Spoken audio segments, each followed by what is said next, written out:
하나님께서 오늘 창세기 31장을 통하여 주신 말씀으로 제목을 인생의 바로미터라는 제목을 붙였습니다. 그래서 하나님께서 주신 말씀을 기쁜 마음으로 또 순종하는 마음으로 같이 나누기를 원합니다. 우리가 계속해서 창세기 말씀이 계속 이어집니다. 야곱이 외삼촌 라반을 떠났습니다. 20년 동안의 고난의 절정에 달했을 때에 야곱은 이제는 떠나야 하는구나 라는 부분들을 느꼈다라고 그렇게 우리가 지난 시간까지 말씀을 보았습니다. 하지만 무엇을 위해서 어디로 가야 할지 모르는 인생이 만약 야곱 가운데 있었다면 그는 방황할 수밖에 없었을 것입니다. 우리도 마찬가지죠.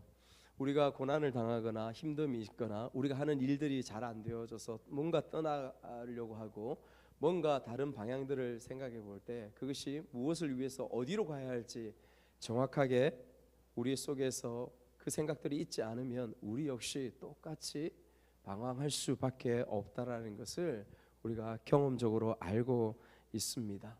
야곱은 어디로 갔습니까? 하나님께서 나타나셔서 말씀하셨습니다. 베델로 올라가라. 베델에서 네가 가장 힘들고 고통했을 그 광야의 첫 시간 가운데에 내가 너를 만났던 것처럼 그 베델의 하나님을 찾아라. 하나님께서 무엇을 위해서 어디로 가야 될지 그 비전을 명확하게 야곱에게 보여주셨던 것을 우리가 보았습니다. 굉장히 중요하죠.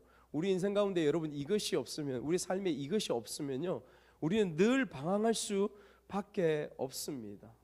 우리 청소년들이 이들의 진로를 생각하고 이들의 앞일에 하루하루 어떤 삶을 살아갈까, 어떤 진로로 나아갈까, 우리 청소년들이 정말 하나님 앞에 그런 고민이 있고 그런 갈등이 있으면 그런 갈등이 있는 것만큼 더 많이 엎드려서 기도해야 돼요.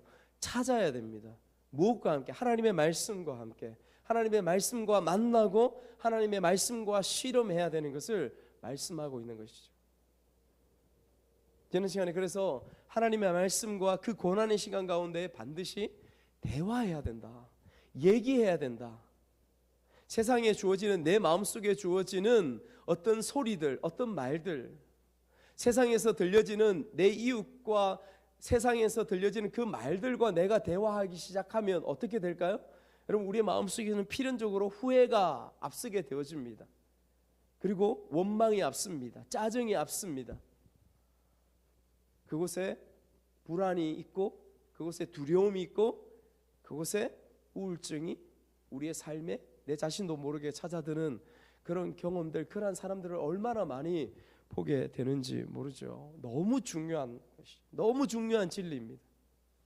하나님의 말씀과 끊임없이 대화할 수 있도록 그 길들을 열어놓는 것, 그것은 우리가 해야 되는 거예요. 하나님 앞에서 우리가 해야 되는 것입니다.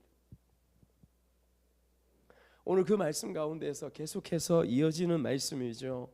말씀을 들어가기에 앞서서 여러분, 제가 제목을 뭐라고 했다고 했습니까? 인생의 바로미터. 여러분, 바로미터가 뭔지 아십니까? 바로미터? 들어본 것 같은데? 바로미터는 원래 기압계를 나타내는 것이라고 합니다. 기압계를 나타내는, 측량하는 그것을 바로미터라고 한다고 하죠. 그런데 이 바로미터가 지금은 어떻게 쓰이냐면 어떤 사물의 어떤 수준, 상태, 변화를 판단하는 기준이요, 척도요, 지표로서 그렇게 쓰여지는 것이, 그 말이 바로 바로미터라고 한다고 하는 것이죠. 뭐 예를 들면 요즘 뭐 세상에 주가가 막 오르니까 그런 이야기다 해서 주가는 경제의 바로미터다.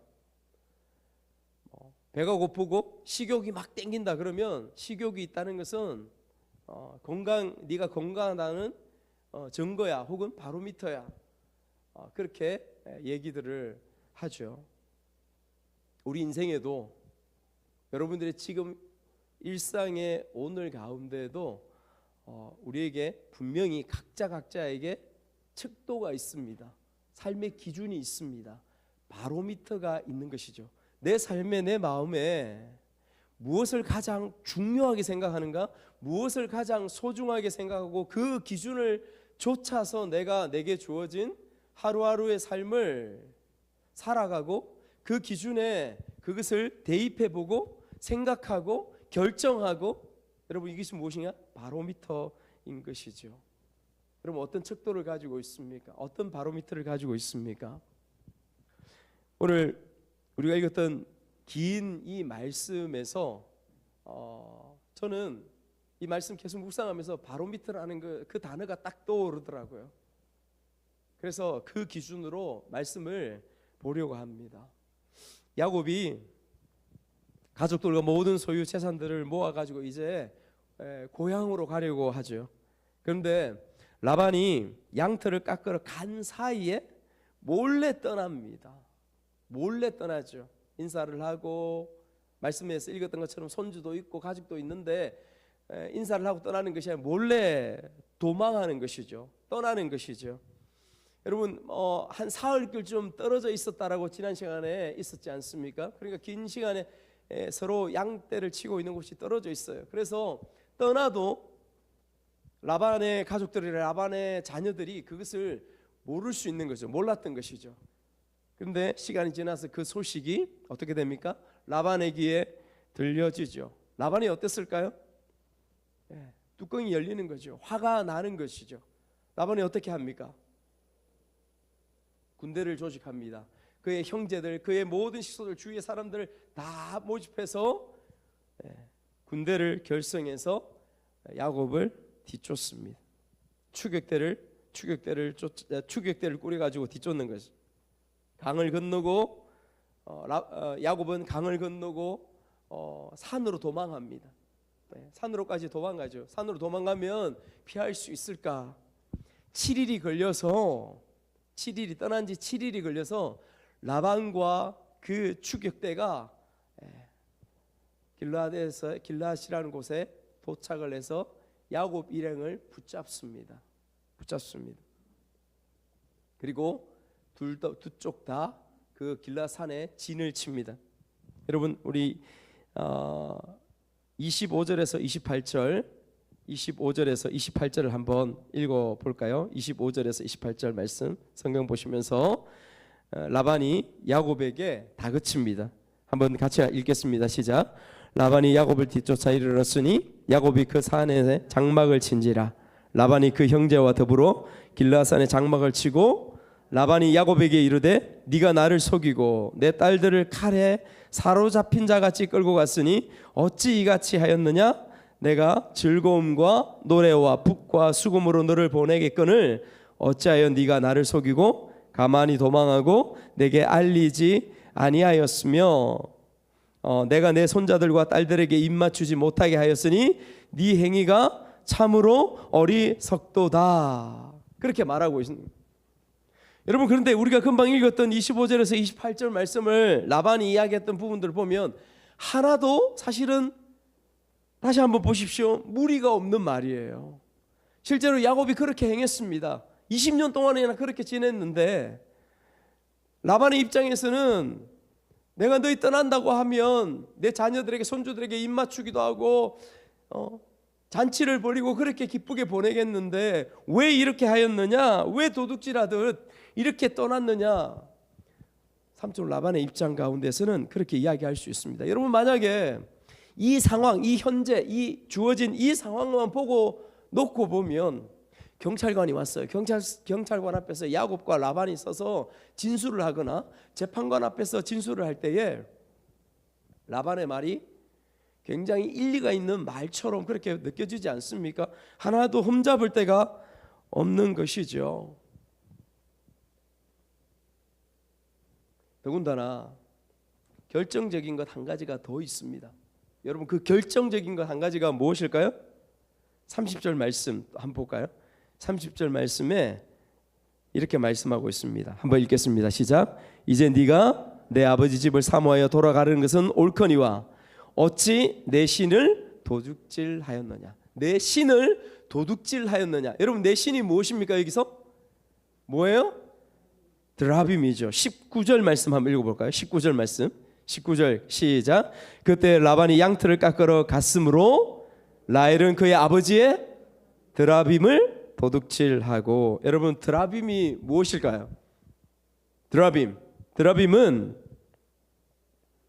고대 근동의 가정에 모셨던 수호신상입니다. 수호신상.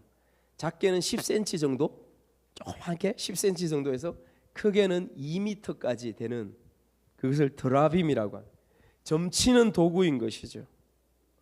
점을 쳐서 그 가정에 유익이 되고, 점을 쳐서 앞니를 내다보게 하는 그런 역할을 했던 우상 숭배의 도구로서 했던 것이 드라빔입니다. 또 한 가지 의미가 있습니다. 또 한 가지 의미는 무엇이냐면, 이 드라빔은 재산의 상속권을 뜻하는 것입니다. 이 드라빔을 아버지가 가졌을 때, 내가 재산이 있는데 내가 죽을 때 돼서 이 드라빔을 어떤 자녀에게 주느냐에 따라서 그 드라빔을 가진 자녀가 엄청난 아버지의 그 재산을 가지게 되는 그 역할들을 했던 게 드라빔이라고, 그렇게 고대 근동의 역사 가운데서 그렇게 기록되어 있습니다.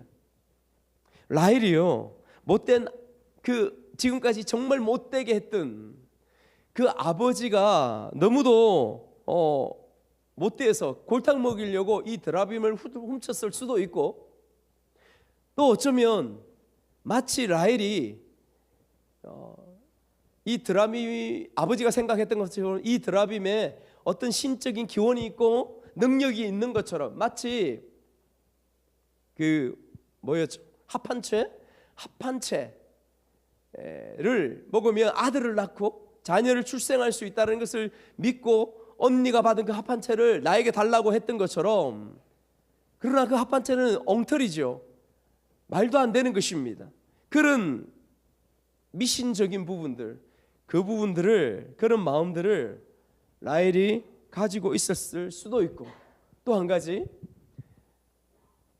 라헬이라면 가능했겠습니다.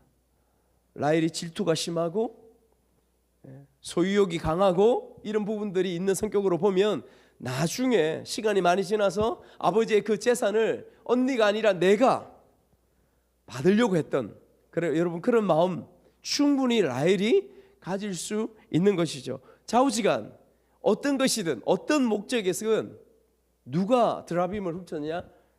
야곱이 가장 사랑하는 라헬이 이 드라빔을 훔쳐서 도망갔다라는 것, 여러분, 그것을 우리가 여기서 말씀 가운데서 볼 수 있습니다.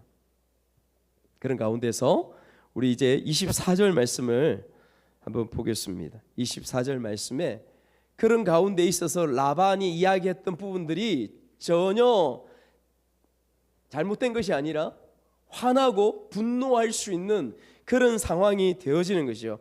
그래서 마치 야곱의 일행들을 습격하여서 그들을 다 추격꾼들로부터 다 진멸해 버릴 수 있는 그런 상황이었습니다. 그런데 어떤 일들이 벌어지느냐? 24절 말씀 같이 한번 읽겠습니다. 시작. 밤에 하나님이 아람 사람 라반에게 현몽하여 이르시되 너는 삼가 야곱에게 선악간에 말하지 말라 하셨으니, 그렇게 말씀합니다. 29절도 한번 읽을까요? 29절 시작. 너를 해할 만한 능력이 내 손에 있으나 너희 아버지의 하나님이 어젯밤에 내게 말씀하시기를 너는 삼가 야곱에게 선악간에 말하지 말라 하셨느니라, 그렇게 말씀하고 있습니다. 너를 해할 능력이 내게 있었다, 내게 있다. 내 군대와 내 힘과 내 능력이 지금 길랏 이 산에서 너를 만나서 추격해서 칼로 바로 썰어버리면 너희들 다 죽일 수 있는 그런 힘과 능력이 너에게 있다. 그런데 하나님이 어젯밤에 너를 만나기 전에 나에게 나타나셔서 말씀하셨어. 너 야곱에게 잘했다, 잘못했다, 선악간에 입도 뻥끗하지 마, 입도 뻥끗하지 마, 너 해치지 마, 칼 들지 마. 하나님께서 라반에게 이것을 명령하셨다, 그렇게 말씀하고 있는 것입니다. 사랑하는 여러분, 하나님이 지키시고 보호하심이죠. 야곱이 결코 잘한 것 없습니다. 그럼에도 불구하고 하나님께서 야곱과 야곱의 일행들, 그 가족들을 지키시고 보호하시는 것들을 여러분 이 말씀 가운데서 우리가 보게 되어지는 것입니다.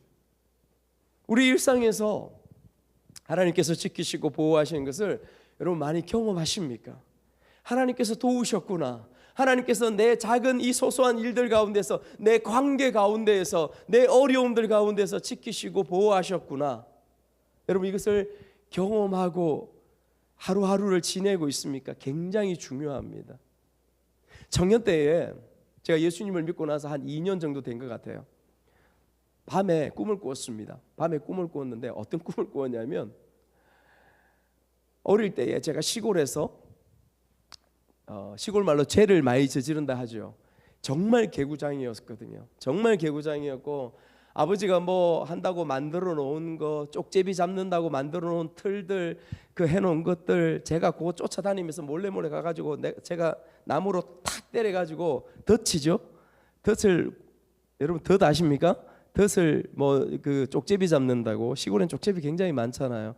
쪽제비 잡는다고 이렇게 나무로 덫을 만들어 놓으면 제가 나무로 그걸 탁 쳐가지고 덫을 그냥 그러니까 덫 역할을 못하도록 딱 망가뜨려 놓고 나무 막대기로 탁 치고 돌로 탁 던지고, 뭐 뿐만 아니라 뭐 제 또 기억나는 거 뭐 이 뽕나무를 뭐 쓰시려고 이렇게 확 휘어 놓은 것 같아요. 막 휘어 놨는데 줄로 묶어 가지고 그걸 제가 낫으로 탁 끊어 버리고 이렇게 이제 정말 많이 했던 것 같아요.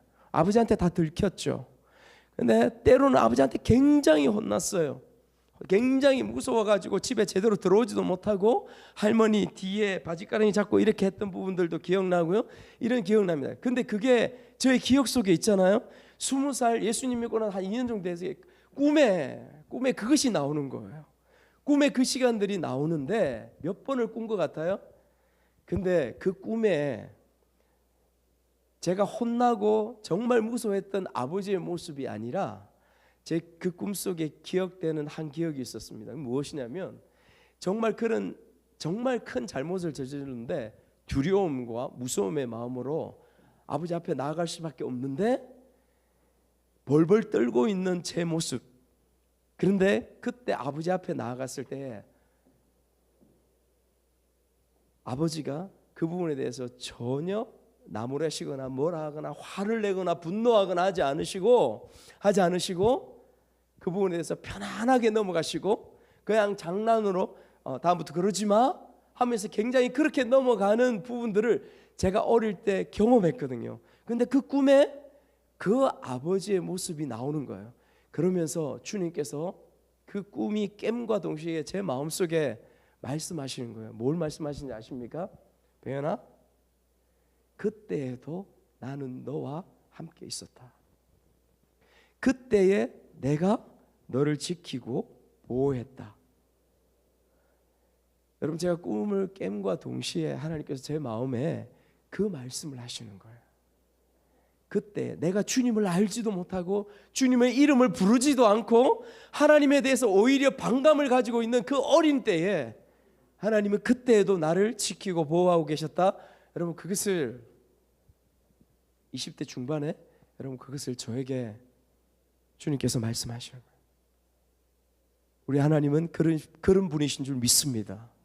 여러분, 살아가면서 지금 일상 가운데서 소소하게 여러분들이 경험하는 관계들, 만남들 가운데서 이 하나님이 지키시고 보호하시고 동행하심들을 늘 만나고 경험하는 것이 너무도 중요합니다. 큰일에 내가 하나님 앞에 뭔가 걸고 내 믿음을 고백한다고요? 그럴 수 없습니다. 작고 작은 일, 내 일상 가운데 주님을 만나지 않으면 큰 일들 가운데 결코 내 마음대로 하지, 내 뜻대로 하지, 내 습관대로 하지, 하나님 앞에 하나님을 만나고 하나님 앞에 맡기는 그 삶으로 설 수 있는가? 그럴 수 없다는 것이죠. 주님의 손길을 경험하십시오. 아멘. 여러분의 관계들 앞에서, 여러분의 힘든 경제적인 부분들, 돈 앞에서, 모든 가정의 건강들 앞에서 주님의 지키시고 보호하심을 경험해야 되는 것입니다. 자, 조금 더 들어가 보도록 하겠습니다. 야곱과 가족들이 야반 도주를 했습니다. 야반 도주를 했죠.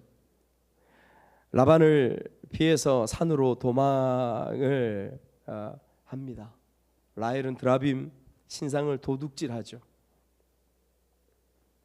여러분, 이 삶이 결코 이 모습들만 보더라도 야곱의 모습이 참 멋있다 이렇게 말할 수는 없는 것 같습니다. 그런데 이 삶이 그냥 딱 야곱의 지금 삶이 보여지는 것이 아니라 지난 20년 동안에 야곱이 그 이전부터 살아왔던 야곱의 삶이 계속해서 하나님을 만나서 좀 더 나아지고 하는 부분들이 있지만은 여전히 그런 약함의 모습들, 결코 칭찬할 수 있는 그런 모습들 가운데 없다는 것을 우리가 이 말씀 가운데서 볼 수 있는 것이지요. 그의 사랑하는 가족들 라헬마저도 도둑질하는, 그것도 드라빔 신상을. 그런데 라반은 또한 어떻습니까? 라반은 20년 동안이나 야곱과 그의 모든 딸들의 그 품삯, 그 재산들을 다 갈취하였고 빼앗았다는 것을 우리가 말씀을 통하여 보게 되어지죠.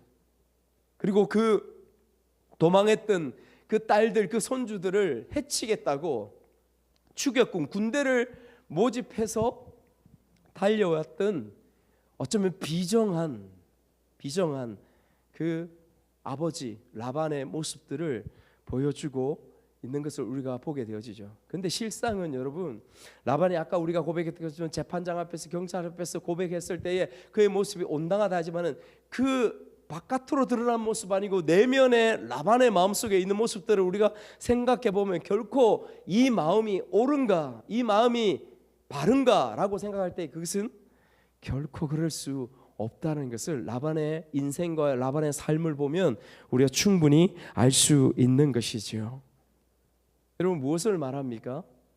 하나님을 의지하고 믿고 있는 야곱이나 우상을 섬기고 점치고 있는, 그리고 욕심과 욕망 가운데 붙잡혀 있는 그 장인 혹은 그 외삼촌 라반의 모습이나 결코 크게 다름이 없어 보이는 삶의 모습들을 보이고 있다라는 것, 그곳에 우리가 주목해 볼 수 있기를 바라는 것입니다.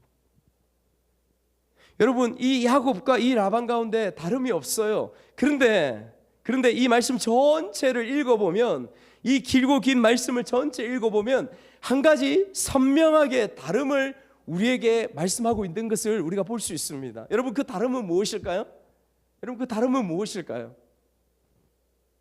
그 다름은 하나님이 있고 없고의 차이입니다.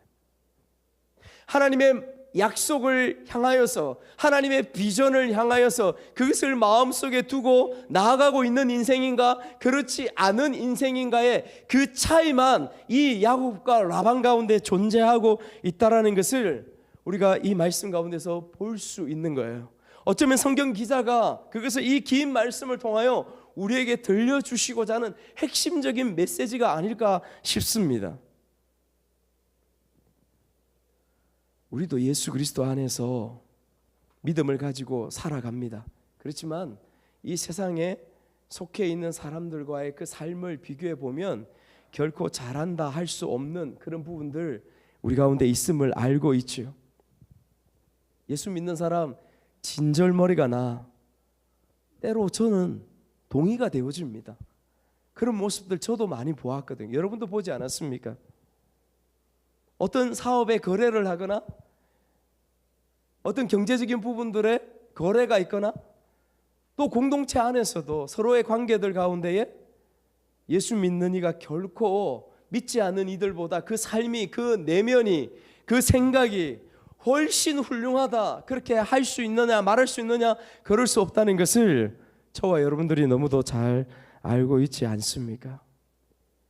고집불통,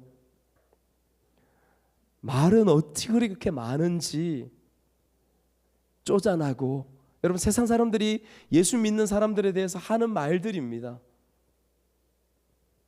결코 저 예수쟁이하고는 상종하기 싫다, 거래하기 싫다, 그런 부분들을 우리가 들으면서 우리도 느끼면서 그렇게 살아가고 있는 것이 지금의 현실 아닌가 싶습니다. 그런 야곱과 라반에게 있어서 또 우리에게 있어서 근본적으로 다른 것, 하나님이 있고 없고 라는 부분들이에요. 이것이 가장 치명적입니다. 여러분, 그렇다고 해서 하나님이 있고 없고, 하나님이 있지만은 마음대로 너 뜻대로 너 마음대로 그렇게 살아가라고 그렇게 말하는 것이 아닙니다. 그렇게 살아도 된다라고 이야기하는 것이 결코 아닙니다. 오히려 그럴 수 없는 것이죠. 그 광야의 시간들, 그 변화의 시간들 가운데 야곱이 지금 있다는 것을 우리가 말씀을 통하여 보고 있습니다. 성숙지 않은 모습들이 그의 가운데 있습니다. 우리 가운데도 있습니다. 우리도 지금 광야의 시간들을 보내고 있습니다. 변화의 시간들을 가지고 있는 그 인생의 여정 가운데에 있다라고 성경은 우리에게 말씀하고 있죠.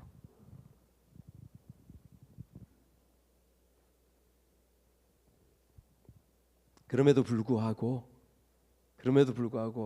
이 성경 말씀이, 오늘 본문이 우리에게 말씀해 주신 것은 너에게 하나님이 너의 중심 가운데 있느냐 있지 않느냐.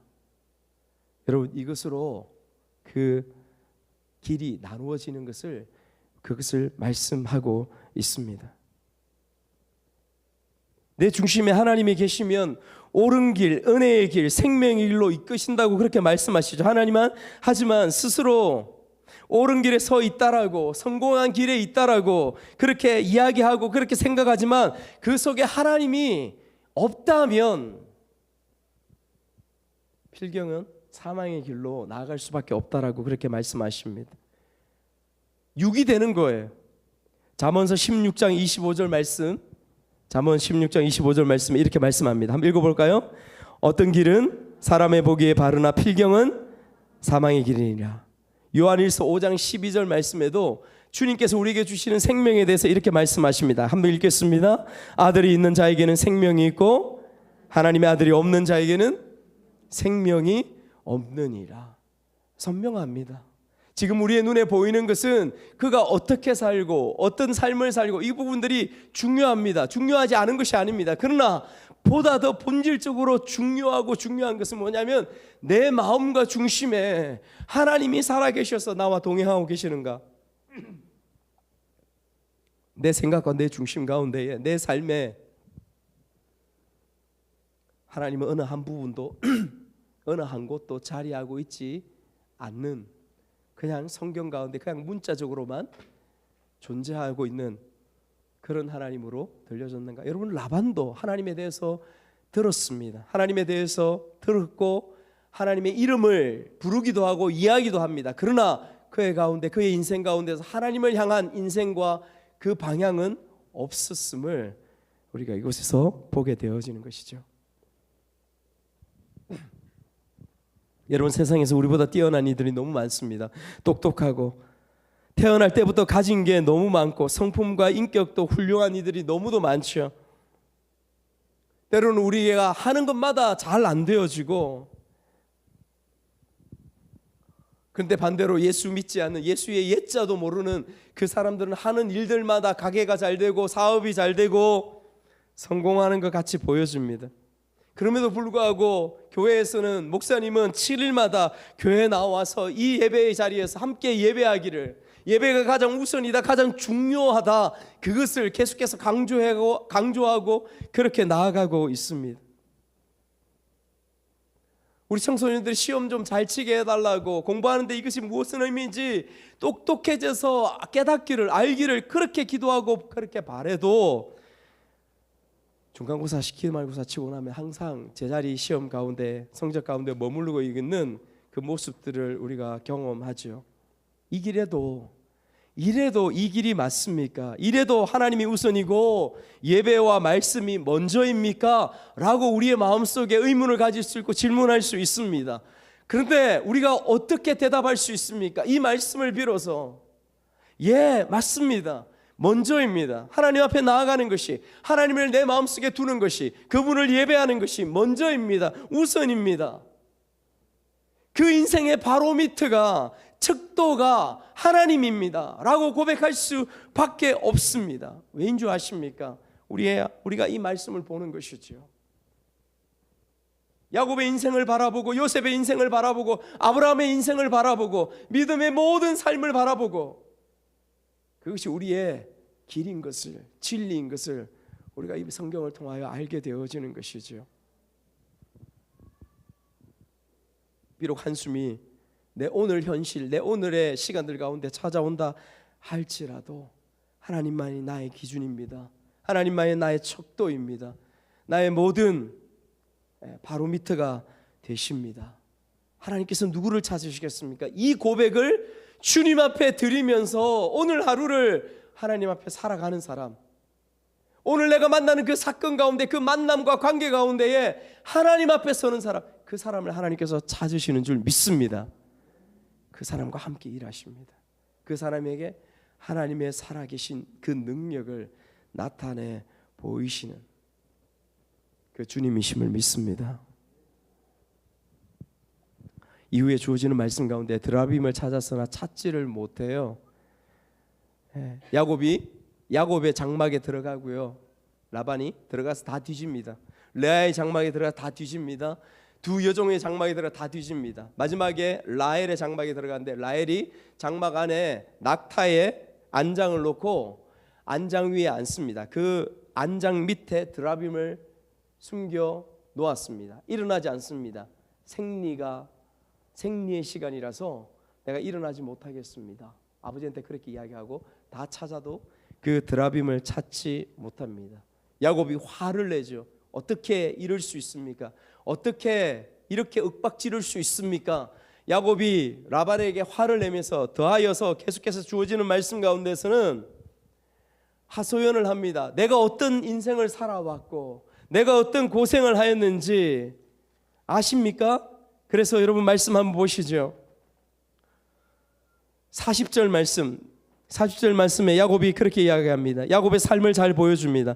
내가 이와 같이 낮에는 더위와 밤에는 추위를 무릅쓰고 눈 붙일 겨를도 없이 지냈나이다. 야곱이 그만큼 고생하면서 최선을 다하여 지난 20년 동안 살아왔음을 그렇게 말씀해 주고 있는 것입니다. 그 시간 가운데 42절에서는 우리 아버지의 하나님 아브라함의 하나님 곧 이삭이 경외하는 이가 나와 함께 계시지 아니하였더라면 이렇게 고백합니다. 그 20년 동안에 야곱이 깨닫는 것이죠. 하나님께서 나와 동행하지 않으셨다면 내가 어찌 그 시간들을 버틸 수 있었겠습니까? 이 야곱의 절절한 하소연을 그 외삼촌에게 하고 있는 부분들을 우리가 말씀을 통하여 보게 되어지는 것입니다. 여러분, 그런데 이 야곱이 이 말씀을 하면서 43절부터 45절 말씀을 한번 읽기를 원합니다. 43절부터 45절, 여러분 43절부터 45절 같이 한번 읽겠습니다. 시작. 라반이 야곱에게 대답하여 이르되 딸들은 내 딸이요 자식들은 내 자식이요 양떼는 내 양떼요 네가 보는 것은 다 내 것이라. 내가 오늘 내 딸들과 그들이 낳은 자식들에게 무엇을 하겠느냐? 이제 오라, 나와 네가 언약을 맺고 그것으로 너와 나 사이에 정거를 삼을 것이니라. 이에 야곱이 돌을 가져다가 기둥을 세우고.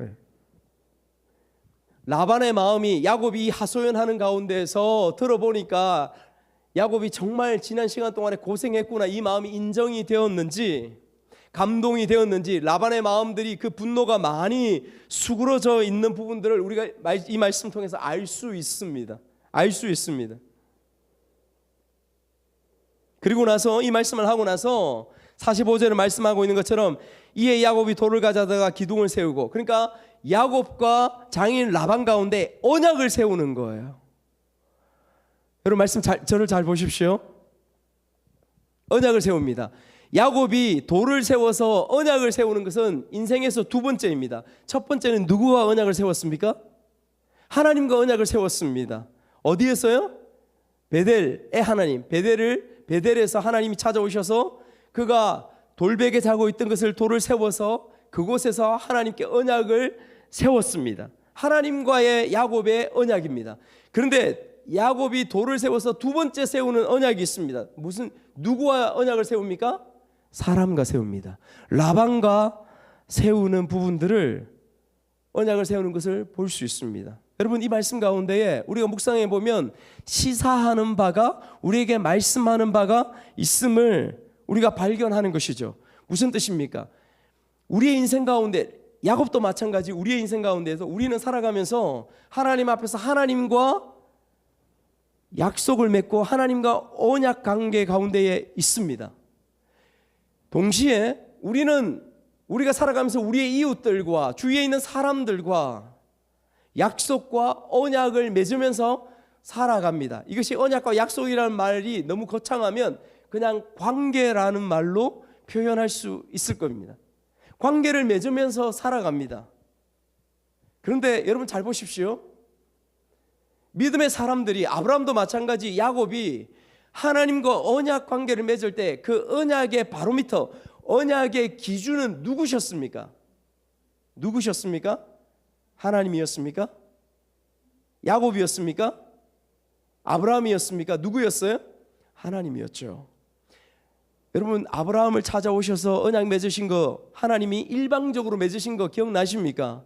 야곱도 일방적으로 하나님이 찾아오셔서 그 꿈에 언약을 맺으셨어요. 이 언약의 기준은 나다, 척도는 나야. 하나님께서 그것을 말씀하시는 거 기억하시지요? 기억하셔야 됩니다.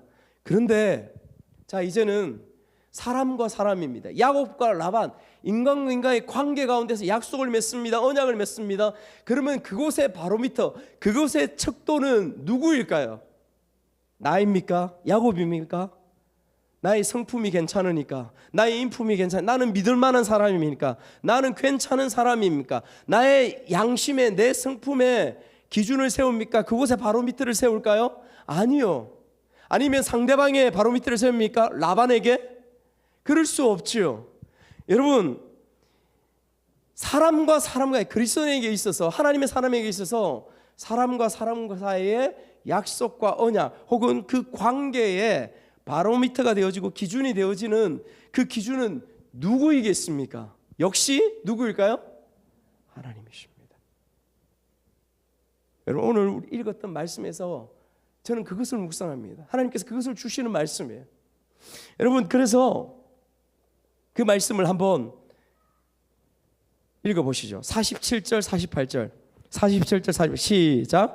라반은 그것을 여갈사하두라라 불렀고 야곱은 그것을 갈르엣이라 불렀으니 라반의 말에 오늘 이 무더기가 너와 나 사이에 증거가 된다 하였으므로 그 이름을 갈르엣이라. 증거의 무더기라는 거예요. 증거가 너하고 나 사이에 약속한 거 증거의 돌이다 라고 하는 것이죠. 그리고 나서 49절을 이어서 읽겠습니다. 또다시 다른 이름을 붙입니다. 이 다른 이름을 왜 붙일까? 중요합니다. 다른 이름을 붙여 49절을 한번 읽어볼까요? 시작. 또 미스바라 하였으니 이는 그의 말에 우리가 서로 떠나 있을 때에 여호와께서 나와 너 사이에 살피시옵소서. 나와 너 사이를 살피시옵소서. 무슨 말입니까? 미스바. 무슨 말이에요? 우리가 서로 떠나 있을 때에, 우리가 서로 떠나 있어 보이지 않을 때에 여호와께서, 하나님께서 너와 나 사이를 살피시옵소서. 하나님께서 증거가 되신다는 것입니다. 이 약속에 대하여, 이 관계에 대하여 하나님께서 약속의 주체자가 되신다, 증거가 되신다. 그것을 여러분 말씀하시는 거예요. 누가 보증하시느냐? 너와 나의 약속 가운데 하나님이 보증자시다라는 부분들을 이 미스바라는 이 말씀을 통하여 우리에게 말씀하고 있는 것을 듣게 되어집니다. 맞지요? 여러분, 정말 중요합니다. 코람데오라는 말을 들어보셨습니까? 코람데오가 무슨 뜻입니까? 하나님 앞에서라는 뜻입니다. 그리스도인에게 있어서 여러분 가운데 예수가 있다면, 우리가 하나님이 있다면 우리의 삶에, 우리의 사람과의 그 관계 가운데서 맺는 약속이나 언약이나 어떤 그런 부분들은 그 사람과의 약속, 세상에서는 그 사람과의 약속이요 그 사람과의 계약이라고 그렇게 하죠. 그러나 그리스도인에게 있어서 가장 본질적인, 보다 본질적인 바로미터가 되어지고 척도가 되어지는 것은 무엇이냐면 코람데오예요. 코람데오. 하나님 당신이 바로미터가 되어지는 것입니다. 아멘이십니까? 여러분, 우리가 하나님 앞에서 내가 내 친구와, 내가 내 이웃과, 내가 내 어떤 형제들과 약속했던 부분들, 그 관계들을 지켜가는 것이, 그것이 하나님 앞에서 우리가 살아가야 될 삶이라고 말씀하시는 것입니다. 아멘? 아멘? 그러므로 하나님 앞에서 우리가 코람데오 해야 되는 거예요. 사람과 사람들은 시간이 지나버 버리면 잊혀질 수도 있습니다. 잊어버릴 수도 있어요. 그냥 어쩌면 계약만 남을 수도 있습니다. 그러나 우리는 하나님 앞에서 행해야 된다. 여러분, 요셉 보십시오. 형들로부터 버림받았습니다. 팔림을 받았죠. 그런데 창세기 45장 5절에 우리가 잘 아는 말씀이 있습니다. 그가 총리가 돼 그들을 구원하고 나서 당신들이 나를 이곳에 팔았다고 해서 근심하지 마십시오. 한탄하지 마십시오. 하나님이 생명을 구원하시려고 나를 당신들보다 먼저 보내셨습니다. 요셉이 하나님을 바로미터로 세워서 그의 삶을 바라보지 않았다면 형들을 용서할 수 있었겠습니까? 용납할 수 있었겠습니까? 없었죠. 당연히 없었죠. 어떻게 동생을 팔아요? 여러분, 바울을 보십시오. 1차 전도 여행 때에 그 고생과 죽을 고생을 하는데 마가는 도망갔습니다. 2차 전도 여행 때에 그 마가를 데리고 가지 않으려고 해요. 그래서 데리고 가냐 마냐 할 때에 바나바와 대판 싸우죠. 이 하나님의 사람이 대판 싸웁니다. 용납할 수 없는 것이지요. 그런데 여러분, 우리가 알죠. 나중에 디모데후서 4장 11절 말씀 나옵니까? 디모데후서 4장 11절 한번 읽어볼까요? 시작. 네가 올 때에 마가를 데리고 오라. 그가 나의 일에 유익하니라. 네가 올 때에 마가를 데리고 오라. 그가 나의 일에 유익하니라. 골로새서에서는 바울이 어떻게 고백하냐면 그는 나의 동력자라고 그렇게 고백합니다. 여러분, 이 용납, 이 용서, 이 함께함이 하나님 앞에서 있었기 때문에 마가는 나중에 어떤 사람이 되어질까요? 마가복음, 복음서, 4복음서 중에서 가장 첫 번째 기록하는 마가복음의 기록자가 바로 마가가 되어질 수 있었던 것입니다. 놀랍지 않습니까? 반대의 상황도 있습니다. 여러분, 사도행전 5장에 보면 아나니아와 삽비라 기억하십니까? 아나니아와 삽비라 형제들과의 약속을 합니다. 우리가 가진 재산들, 우리가 가진 것들을 하나님 앞에 드리면서 같이 공동체를 섬기겠습니다. 그렇게 하지요. 그런데 그가 그렇게 합니까? 사도행전 5장 1절에서 3절 그렇게 하지 않습니다. 우리 같이 한번 읽어볼까요? 시작. 아나니아라 하는 사람이 그의 아내 삽비라와 더불어 소유를 팔아 그 값에서 얼마를 감추매 그 아내도 알더라. 얼마만 가져다가 사도들의 발 앞에 두니 베드로가 이르되 아나니아여 어찌하여 사단이 네 마음에 가득하여 네가 성령을 섬기고 땅값 얼마를 감추었느냐. 삽비라도 마찬가지. 둘 다 어떻게 되어집니까? 죽어 나아갑니다. 죽습니다.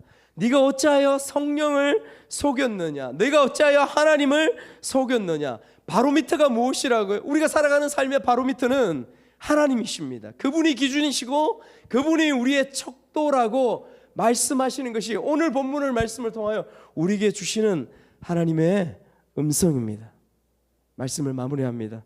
남편이 아내에게, 아내가 남편에게, 자녀가 부모에게, 부모가 자녀에게, 일꾼이 상전에게 우리 서로 간의 관계들, 우리 서로 간의 약속들, 언약들, 그것이 무엇이든지 간에 하나님과의 약속이든 사람과 사람 간의 약속이든 우리 인생의 바로미터는 코람데오 하나님이심을 하나님은 오늘 이 말씀을 통하여 우리에게 가르쳐 주고 있습니다.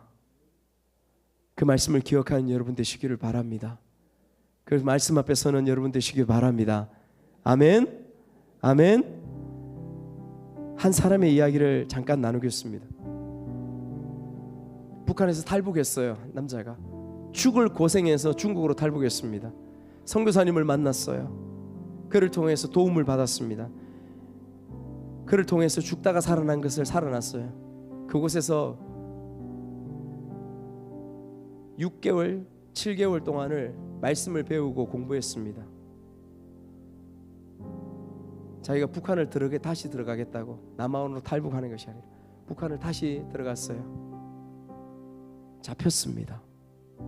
잡혀서 감옥에서 3년이 넘는 기간 동안을 죽다가 살아나서 나왔습니다. 이후에 그는 북한 땅에서 이곳저곳을 계속해서 다니면서 복음을 전합니다.